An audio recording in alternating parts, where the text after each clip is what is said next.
Hello, good morning. This is a new episode of Bad Boss Life with Anya Soto. And today I have Olivia Lee with me. We had a little bit of technology glitch, but we're back, we're alive, we're going strong.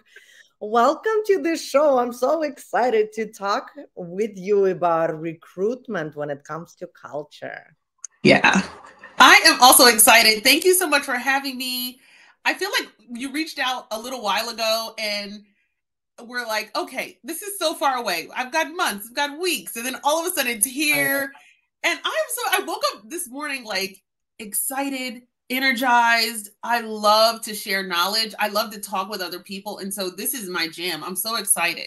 Oh, thank you so much for saying yes. Because, yeah, I reach out to people. I'm like, you sound interesting. Like, I want to hear your perspective. And I'm all about, right? Diversity of perspectives, especially when it comes to recruitment and speaking with someone who's in the people operations and the B Lab and B Corp. If I show you my vision, I think 2 or 3 years ago, I made a vision. I said, I really want to work with B Corps. It hasn't come to fruition yet, but it's on my vision board, and maybe in the future it will come through.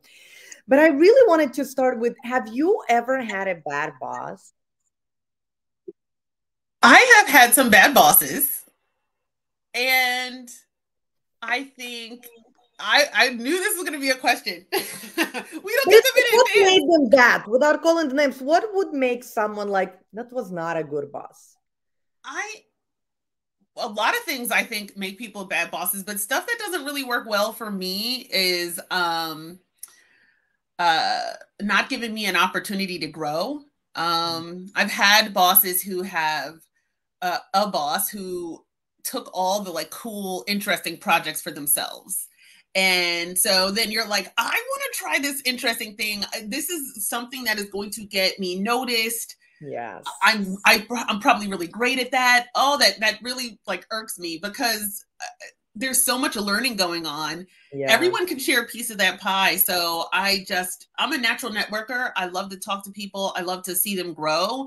And whenever someone's stifling that, that's like a kind of a big pet peeve for me. I really need to get out of there. I love that you're bringing it up because so often, right, we talk to managers and they're like, well, it's about compensation. It's about compensation. People quit because of compensation. They found more money. And I'm like, bullshit. Like No. people leave because like they want to see progress. And again, we're going to talk about recruitment, right, and different personality types. And I love that you're saying, for me, I don't know about anyone else, but for me, what's important is learning and being exposed. And if you're a manager, you can be strategic with saying, you know what, I can't give you a raise right now, but I can give you exposure to this amazing client or amazing project or something. So, someone, Yeah. I mean, this is like flat out, I mean, selfishness to just take all the interesting projects, not even other people, for themselves. For themselves, I don't like it. No. Yeah. And I think I do get a lot of managers because if I was advising someone about compensation, I would say don't go beyond your scope without talking about compensation. So if you're a manager and somebody's asking you to do a VP work, then Yeah. talk about like, hey, am I stepping out of my scope? Yeah. And what does that mean for me? Is there a project? Is there compensation, or what does this lead to? Because you shouldn't be doing work out of your scope. Your comp is based on what your JD says, what your role is in scope. But I think sometimes managers get concerned if they're giving a big project to a person who's a little bit more junior than what the project entails, and that just means a little bit of work on your part to actually craft a portion of that work that would be like in the right realm for that scope. Yeah. Or So using you your do the manager does the VP work, and then you do some other work that might be more along the lines of what an individual contributor might do. And what a great opportunity, right? To coach and mentor someone with real life experience. Not just, hey, like, have you thought of that? Like, we're going to work on this together. Yeah, And just but take this course. Wah, wah. yeah, yeah, I know. Creating like that loyalty. And I think every time I speak to someone and I said, okay, what made someone a good boss? They're like, they cared about me. Like I could see, like they were so invested in helping me grow and helping me get exposure. And I think care would be first one. So let's jump into recruiting piece of What how can poor hiring damage culture? Oh, I'm so excited. I'm like right in the middle of this. So I actually recently left B Lab, and so I'm working at Tea Turtle now, which Mhm. is like a super fun company. My heart is always at B Lab. I kind of fell into my own, especially when it came to DE&I culture, like Mhm. different ways of approaching work, the employee voice, the candidate voice. That's where I like got all my chops at B Lab, and so I'm so forever grateful. And I still have all my Mhm. friends and Yeah, colleagues and that are I'm still like like that supporting me work there. never goes away.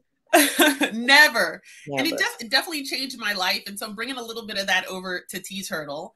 So when I was thinking about like how this topic works, I think there's a lot of times a push to hire. We need to hire right now. Just do Mm. put the job out there. Do something. Hurry up. And there's a rush. It's like the image of the duck paddling right Yeah. here and nobody's going anywhere. And what happens when you rush to post roles and you don't have alignment within the organization, when you don't have even alignment in your department, and that's even kind of like getting to a more narrow scope, Yeah.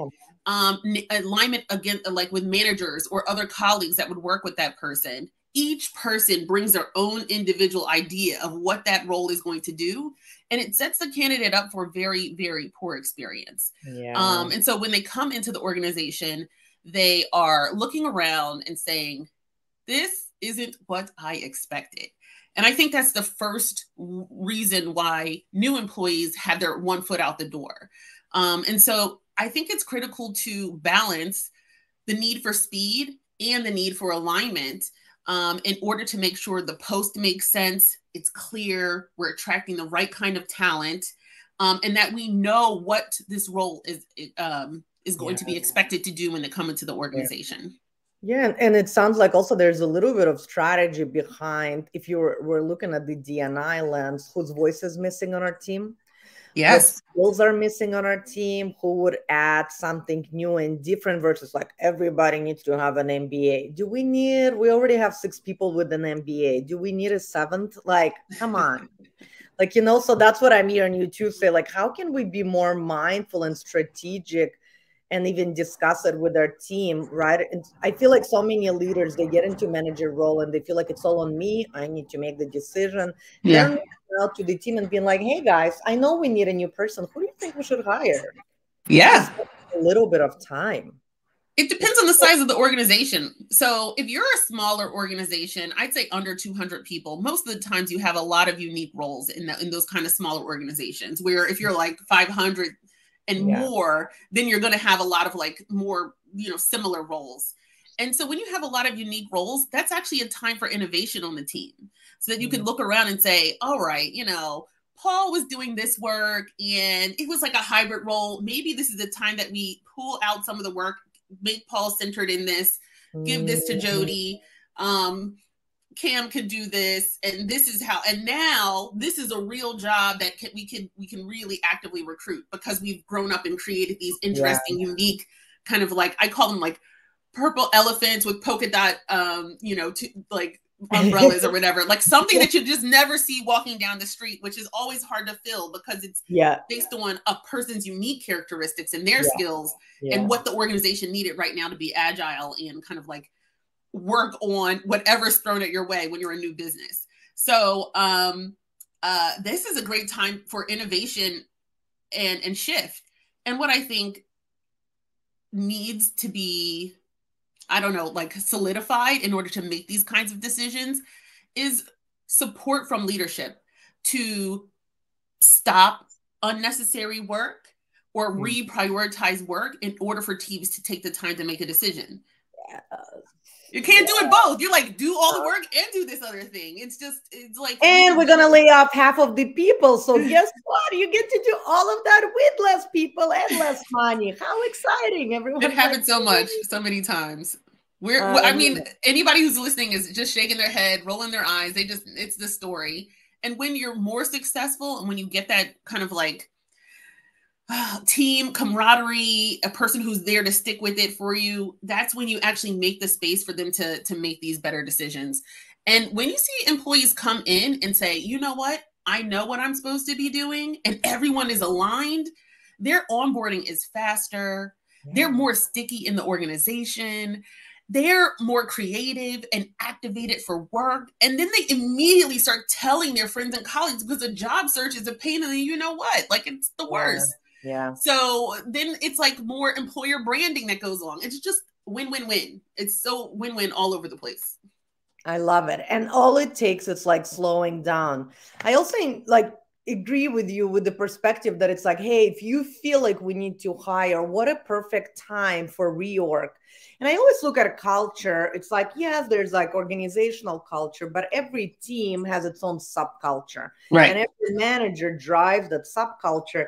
So when I look at toxic environments, right, and often we go inside organization where there's a high turnover, like they can't hire people or people are not staying, like they can't retain talent. And the first thing is always what creates the toxicity and drama and conflict is lack of clarity of roles. Like, bottom line, it's like people don't know who is doing what, who is responsible for what, who is accountable to who. So what you're saying is also like, what a great opportunity to sit down and actually give people maybe in one-on-one a chance to say, this is my role. But you know what I really love doing is this. So maybe as we're hiring a new person, I can move into doing more of this, and the new person can take over a little bit of this. And it's like creating that clarity, very clear roles and expectations for existing team members so that I'm also not at a threat. It's like, ooh, they're hiring someone with exactly the same skills. Should I already start looking for another job? Because I'm in my already survival mode, right?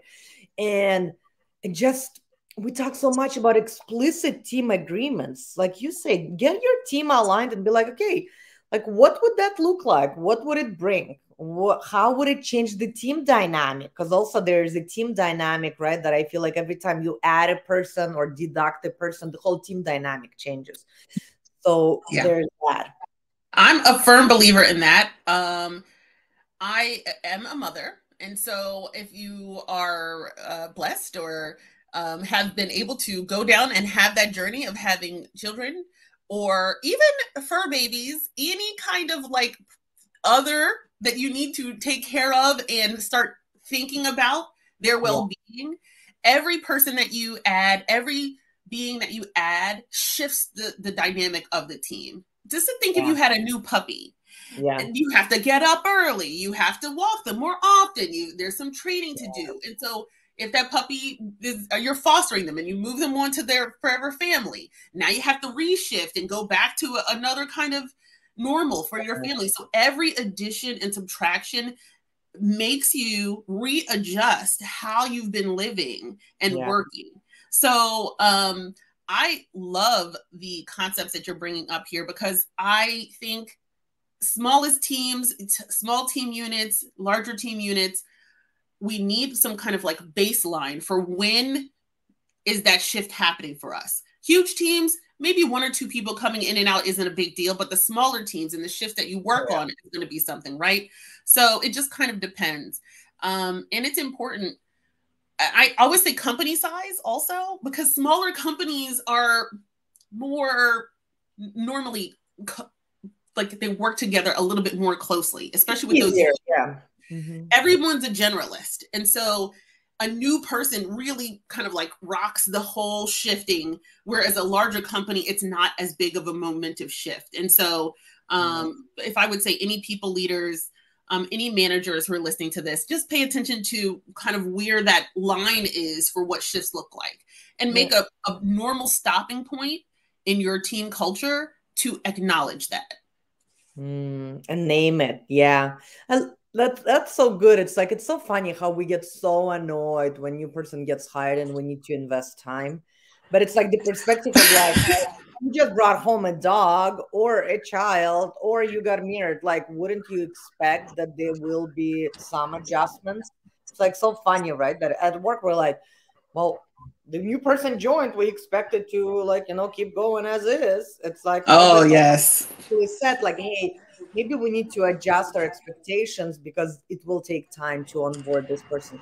And I just read an article that I think almost like over 55% of retention depends on onboarding.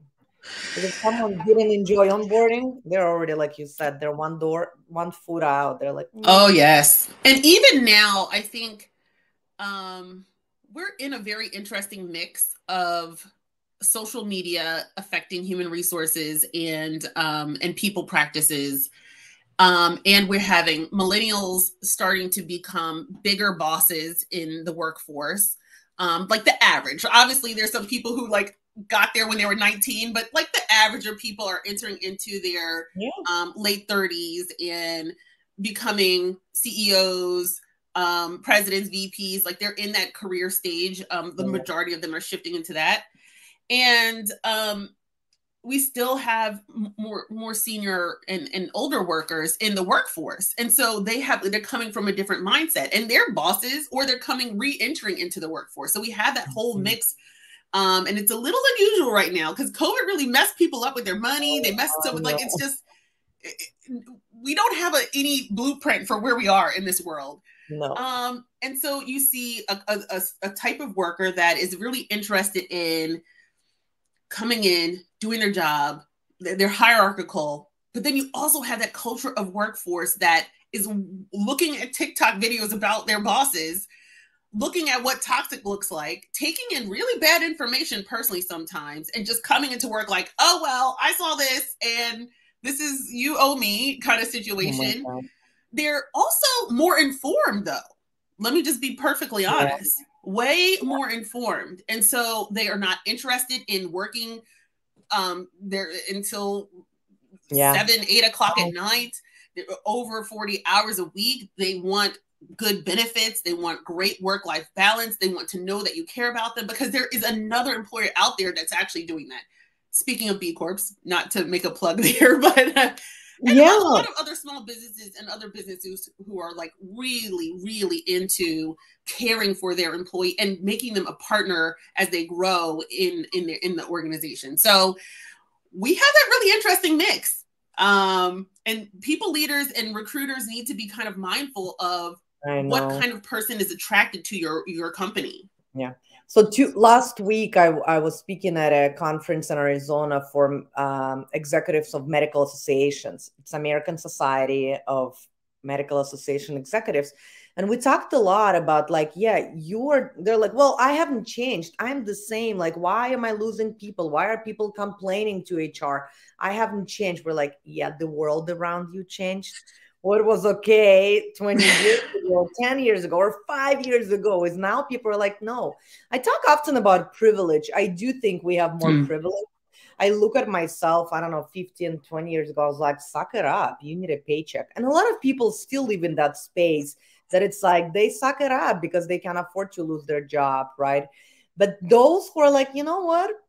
Like I've built enough foundation again because of that awareness where I'm like, no, like you're not going to treat me this way. Like this is not okay and I'm not going to tolerate it. So it's interesting for men, especially like when you say about the generational, right, gap. It's like to understand that, this was the only role model. It's like the leadership paradigm is changing. I'm telling you, I have conversations every day where people are like, I don't care if you care about me. Like I have a wife at home. She cares about me. I'm like, but people who are entering or are like in those positions now, no, they won't care. They won't care. I want to care about me at work. Then like, I don't want to be part of it. And guess what? And I asked him, I said, will people do more for you when they actually like you and care about you? Or will they do just the bare minimum? And sometimes it's just like enough, right? Just enough. I need to do a little bit more research into this to get to the actual numbers of like how many people are leaving roles without other roles. Just in my tenure, I just have seen it's almost unheard of. I did have a job where I left that job and had no other job. I was just done. And this is 10 years ago. And the shock and awe on people's faces, my parents, my husband, Sorry. You're just gonna walk away. I had to do it, but it was a really great decision for me. Set me up for the success that I'm here now. I needed the mental space for it, but it wasn't a thing to me back then, and it's been over 10 years. And so but now in my leadership capacity on people teams, I see it all the time. I see it all the time where people just say, I think I'm finished, and I will find a way to make it work. I will reduce my income. I'm not my income, my expenses. I will talk to my family members and friends. I will bunk up with someone else. This isn't for me. And the fact that people do that just goes to show that there are things that we can't offer if we don't pay attention to what people actually need in the workplace. So I'm going to do a little research. I just to figure out for myself what that statistic looks like and how big it's growing. Yeah, no, I think, and that's why, right? The C-suite, they need numbers. They want to look at numbers. And we often show them like, hey, let's look at how much does it cost to bring in a new hire. Let's talk about turnover. How much does it cost to onboard them? How much does it cost to lose them? It's like, and also like just outside of money, right? The annoyance and how much it really affects the team when you spend like a month training someone and they just quit on you. I talk a lot about psychological safety, and for managers who are listening, if people quit and you had no idea it was coming, like it's a problem. You're so disconnected from your workforce. Like have those one-on-one meetings and be like, hey, what would make you stay and what would make you leave? It's two simple questions in your one-on-ones. Like, how can I best support you? We have a question here from Candy. I work on a small team where a lot of our designers work as generalists, but I'm trying to increase our efficiency by starting to specialize each team member so they can focus more. Then hiring for gaps in skill sets. Do you have suggestions on getting the team involved in that process? So it's for me then. Yeah, I do. I literally am just going through this. So I just started with T Turtle, and I'm inheriting a team, and the team is they're definitely generalists. I enjoy working with them. I had to get to know them. And one of the first things that we did was do a team retreat. We worked through and listed all of the different kind of like functions of our people ops team. And asked, where do we think those functions, like how would we group them? Who would be accountable for them? I did claim like decision maker for like how the team structure looks like, but involving them in that decision process, getting their feedback, giving ideas about what the cohesion of the team looks like. That kind of retreat could be very useful in making sure there's buy-in, making sure that they have given their ideas. And I can believe actually, but I'm always excited by the amount of creativity that comes out of team members when they're kind of given that autonomy to like build something and show their talent and skills. And this team that I'm working on right now rocked my world with the creativity, the ideas, the interesting designs that they came up with. Some of these things I didn't even conceptualize, and I've been working in human resource for over 20 years. And so this is one of the things I'd like recommend is creating and designing something that would engage the team in getting their feedback about what that design looks like. And I will say one thing to just help out when you're starting involving other team members is just to make sure you delineate decision making and what their role is in the process, that they are advice givers, and that you as leader would decide. Yeah, I love that. Yeah, it's true that it's like, say, hey, I'm still the decision maker, but I would love your input. And I think often we underestimate how much people see and know. So the idea of, I always suggest also, if you're not doing a retreat, if you're doing, let's say, virtual, to create some anonymous polling and ask, what are the skill gaps? Sometimes people won't feel comfortable saying it out loud because it will affect, someone else on their team, but deciding like, what are some skill gaps that you're seeing? Like, again, what's missing on our team? And yeah, creating some chart of accountability chart, right? What are the functions? What are the roles? Who is responsible for what? And then we can sometimes clearly see like, okay, what's missing? And also asking like, what do you love doing? That's my thing. I'm like, these are 17 things that you're really good at, but what do you love doing? So there are 3 questions, right, that you want to look at.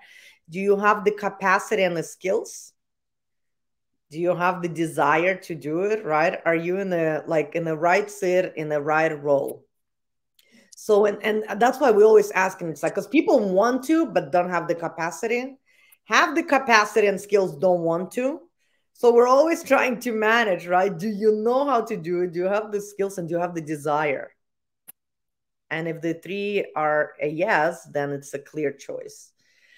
So we are at 25 minutes and I like to keep it under 20, but I love your enthusiasm. You're such a geek like me. You're like, I can talk about culture forever. Let's talk about people. And those are the guests I always invite. And then I'm like, oh my God, it's already been 25 minutes.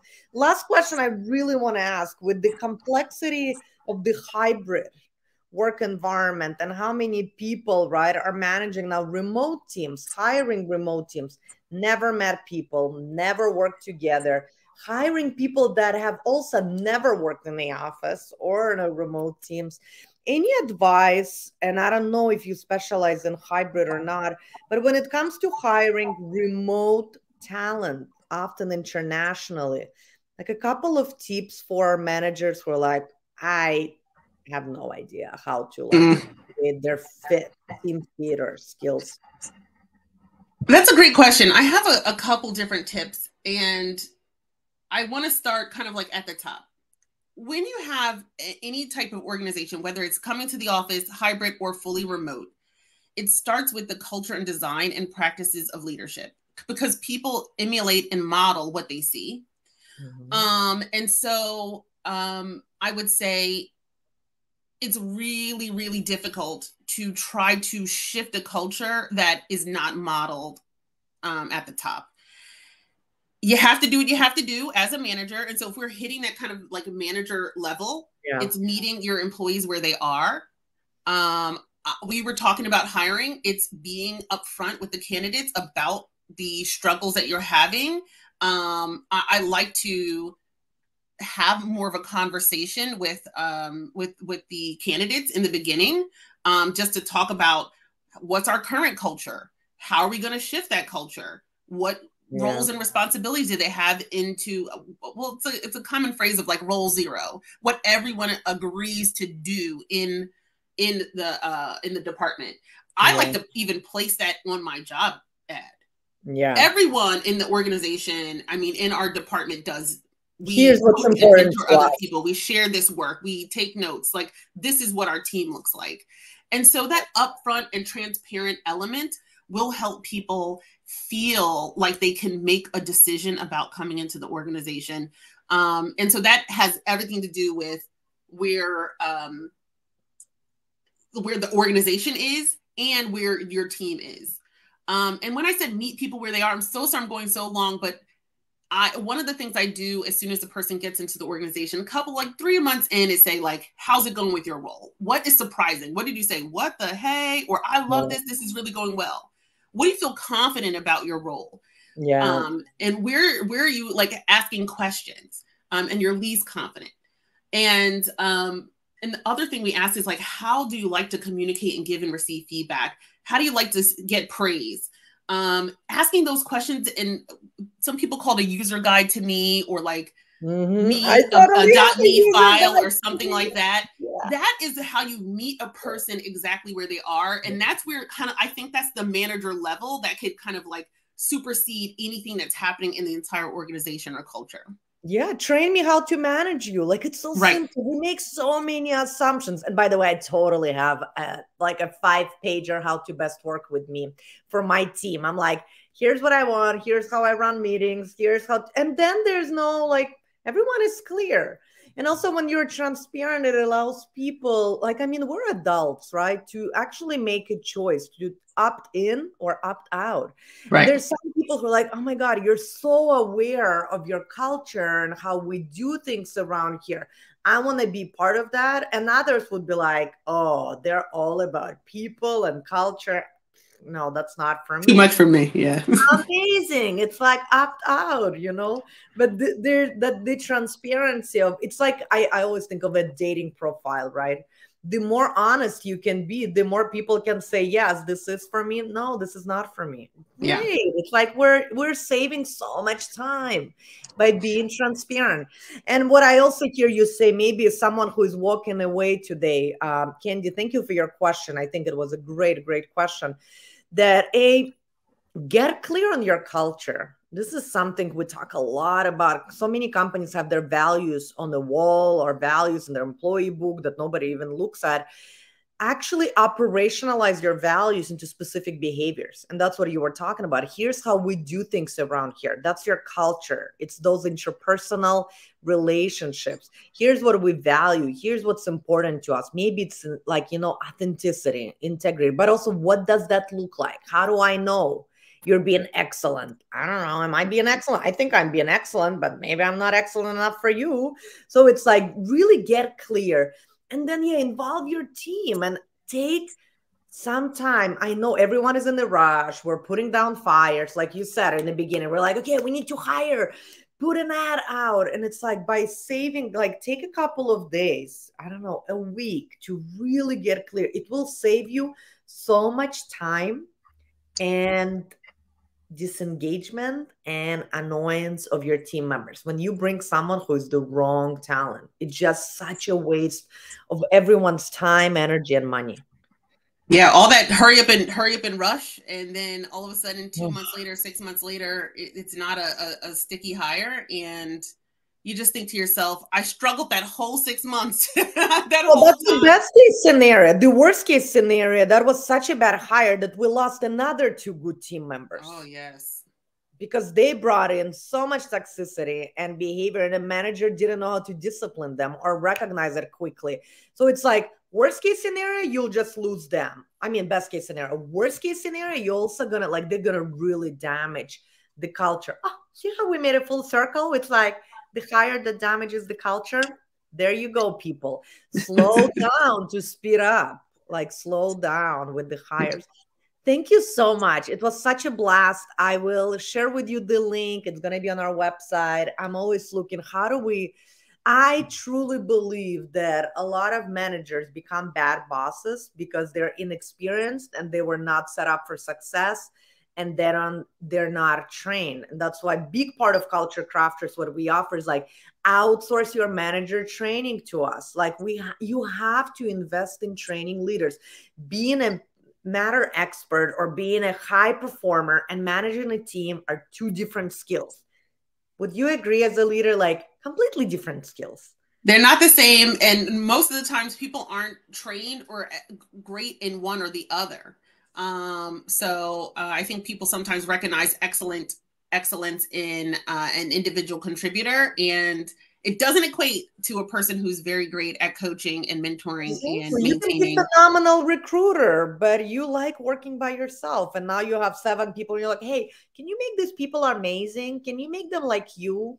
No, completely different skill set. Thank you, Olivia, so much for jumping, for sharing your knowledge, your expertise. I think it's so needed right now. And the more we can educate managers, maybe we'll have less bad bosses that people quit on. Oh my goodness. I need to come back on here. All the advice is on bad bosses. But I will tell you one thing that I will say. Get good at receiving and asking for feedback if you want to change your profile as a bad boss.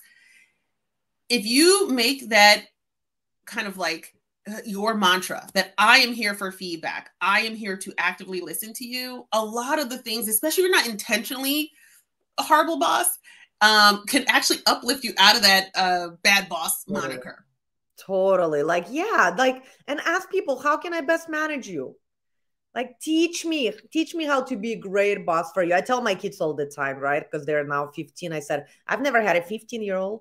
Can you help me be a good mom? Like, because what worked when you were 10 is not working right now. Oh, So it's yeah. like The 15-year-old has something to say about it. They have something to say. I've got about one everything. too. I've got Okay, two. I've got awesome. twins. Yeah. Oh my God. So double that. Double something to say. Well, thank you guys. Keep posting your questions. I'm gonna make sure to tag Olivia. If you have any questions after you listen on YouTube or on our LinkedIn, just post a question, a comment, and we'll make sure to get back to you and respond. Yeah. Thank you. Thank you. Bye.